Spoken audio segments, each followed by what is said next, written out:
is Thursday, July 29th. We'll tell you about a deal in Congress to improve roads, internet, the electric grid, and a lot more. How much it's expected to cost and what has to happen next before it becomes law. Also, more employers are requiring COVID-19 vaccines for their workers before they can return to the office. Plus, a big protest at a popular video game company, more history-making wins for Team USA at the Olympics, and the end of an era in children's TV. Welcome to the Newsworthy. All the day's news in about 10 minutes. Fast, fair, fun, and on the go. I'm Lacey Evans, filling in for Erica Mandy during her maternity leave. You ready? Let's do this. Congress is finally getting to work on a nearly $1 trillion infrastructure plan. A bipartisan group of senators reached a deal, and the full Senate advanced it with a procedural vote last night.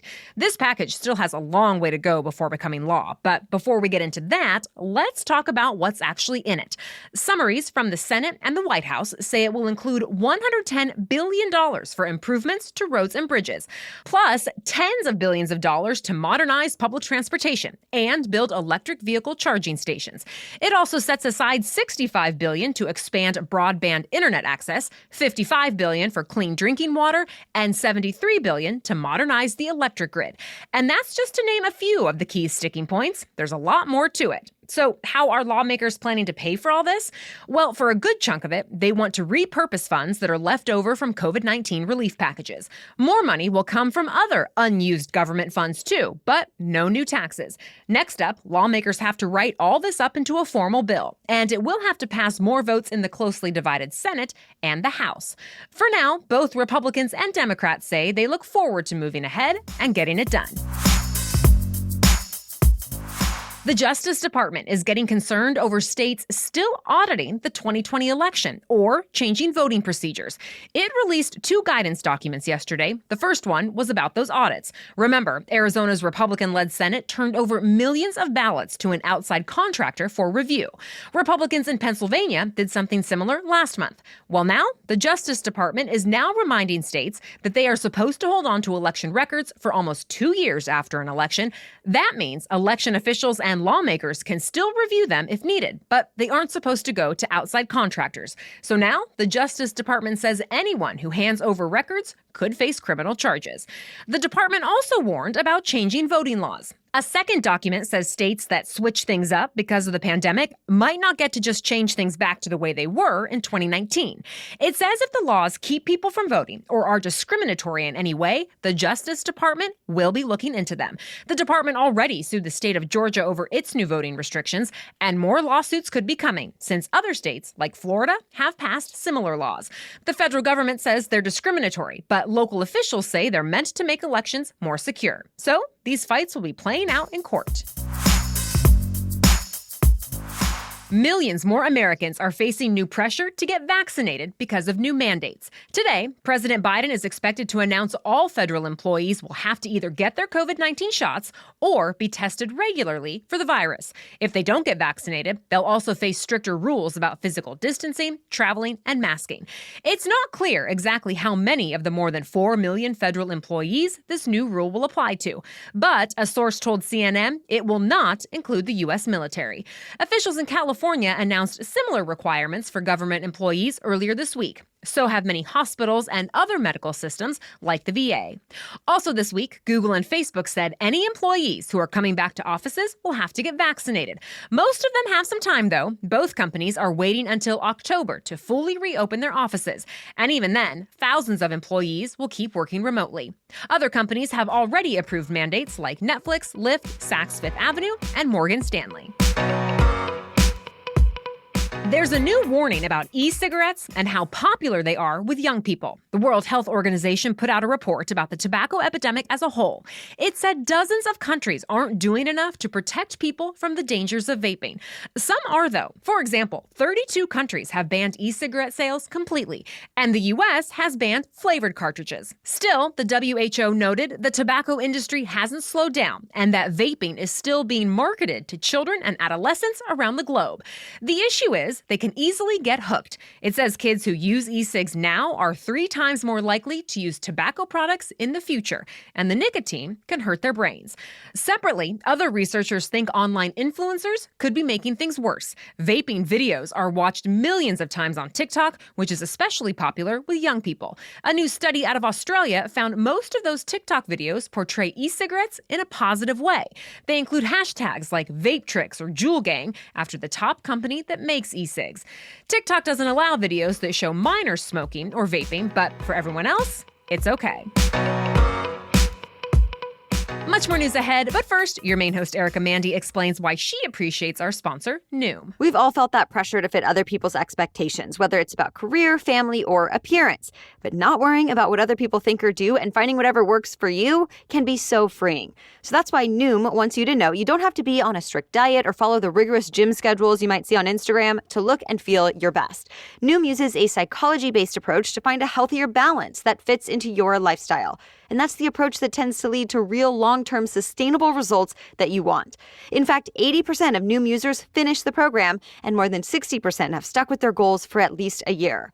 No rules with Noom, just the knowledge and wisdom to help you build healthier habits. It's meant to be empowering, not stress-inducing.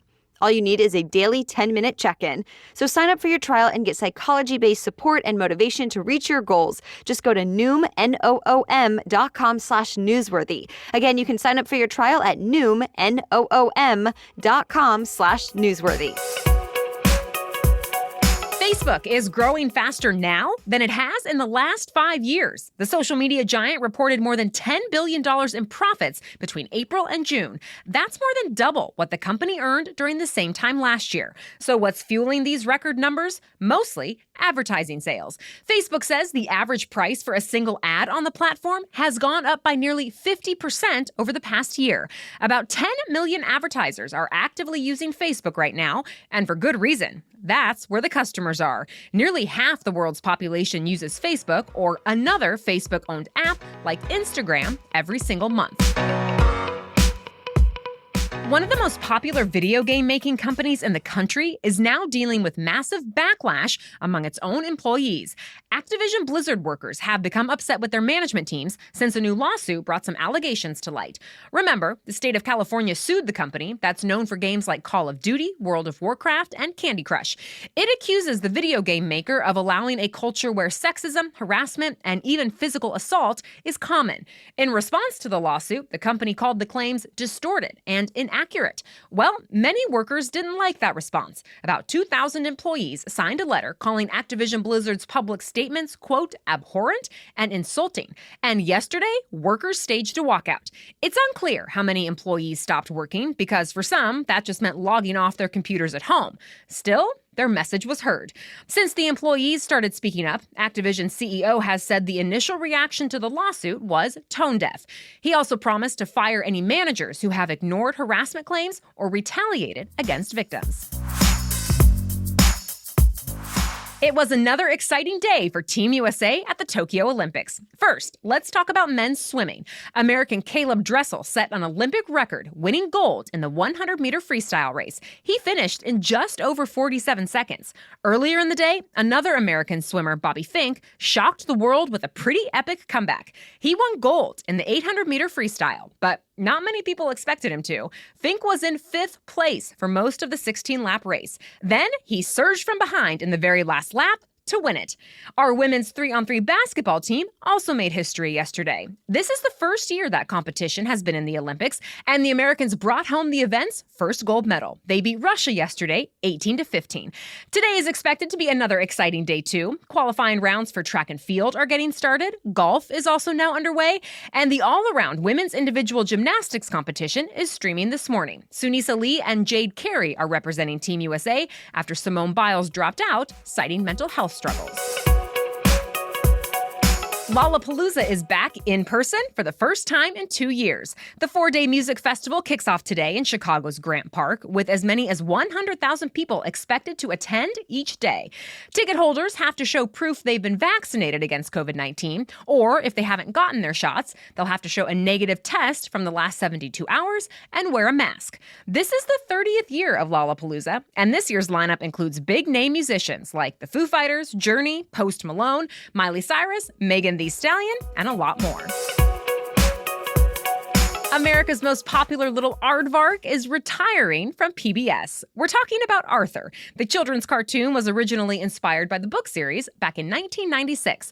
It's been on TV for nearly 25 years, making it the longest-running animated children's series in history. Well, this week, the show's executive producer confirmed it's coming to an end. She didn't say why, but said the show's final season will air next year. After that, she says PBS Kids will keep making more Arthur content, but no exact details have been announced yet. Of course, reruns will also be available for years to come. That's it for the main news today, so now it's time for Thing to Know Thursday. And today, we're talking about heat domes, what they are, what causes them, and where Americans are dealing with one right now. But first, here's Erica again with a message from our sponsor, HelloFresh. I know you have a busy schedule. Well, HelloFresh will help you cut out the need for stressful and time-consuming meal planning, as well as those last-minute grocery store trips. Instead, you'll have easy-to-follow, seasonal recipes and all the pre-measured ingredients you need for them, enabling you to get home-cooked, delicious dinners on the table in just about 30 minutes. In fact, if you feel really strapped for time, you may even want to try HelloFresh's quick and easy meals. They include 15 to 20-minute dinners, breakfast on the go, and 10-minute lunches. I'm usually not that great in the kitchen, but whenever we get a HelloFresh box, I suddenly feel more confident and excited to get cooking and, of course, eating. My husband and I usually make the meals together and really have fun with the process from start to finish. HelloFresh also allows us to make and taste a variety of recipes and foods. It's America's #1 meal kit. Go to HelloFresh.com/newsworthy14 and use code newsworthy14 for up to 14 free meals plus free shipping. Again, that's HelloFresh.com/newsworthy14 and use the code newsworthy14 for up to 14 free meals plus free shipping. Okay, now back to Thing to Know Thursday. And this summer, Americans have been dealing with one record-breaking heat wave after another. Scientists say so-called heat domes are a big part of the problem. So what are they exactly? Well, as the National Oceanic and Atmospheric Administration, or NOAA, explains it, heat domes happen in high-pressure weather systems. Hot air gets trapped in a certain area, and as the air sinks, it just gets even hotter. Heat domes also block other weather systems from getting in, like rain showers that could help bring relief. These days, unusually high temperatures in the Pacific Ocean are causing the heat domes. Hot air is moving from west to east over the ocean, and when the air reaches land, it sinks and triggers the heat domes. The bad news is the heat itself is a huge public health threat. It also makes wildfires and droughts even worse.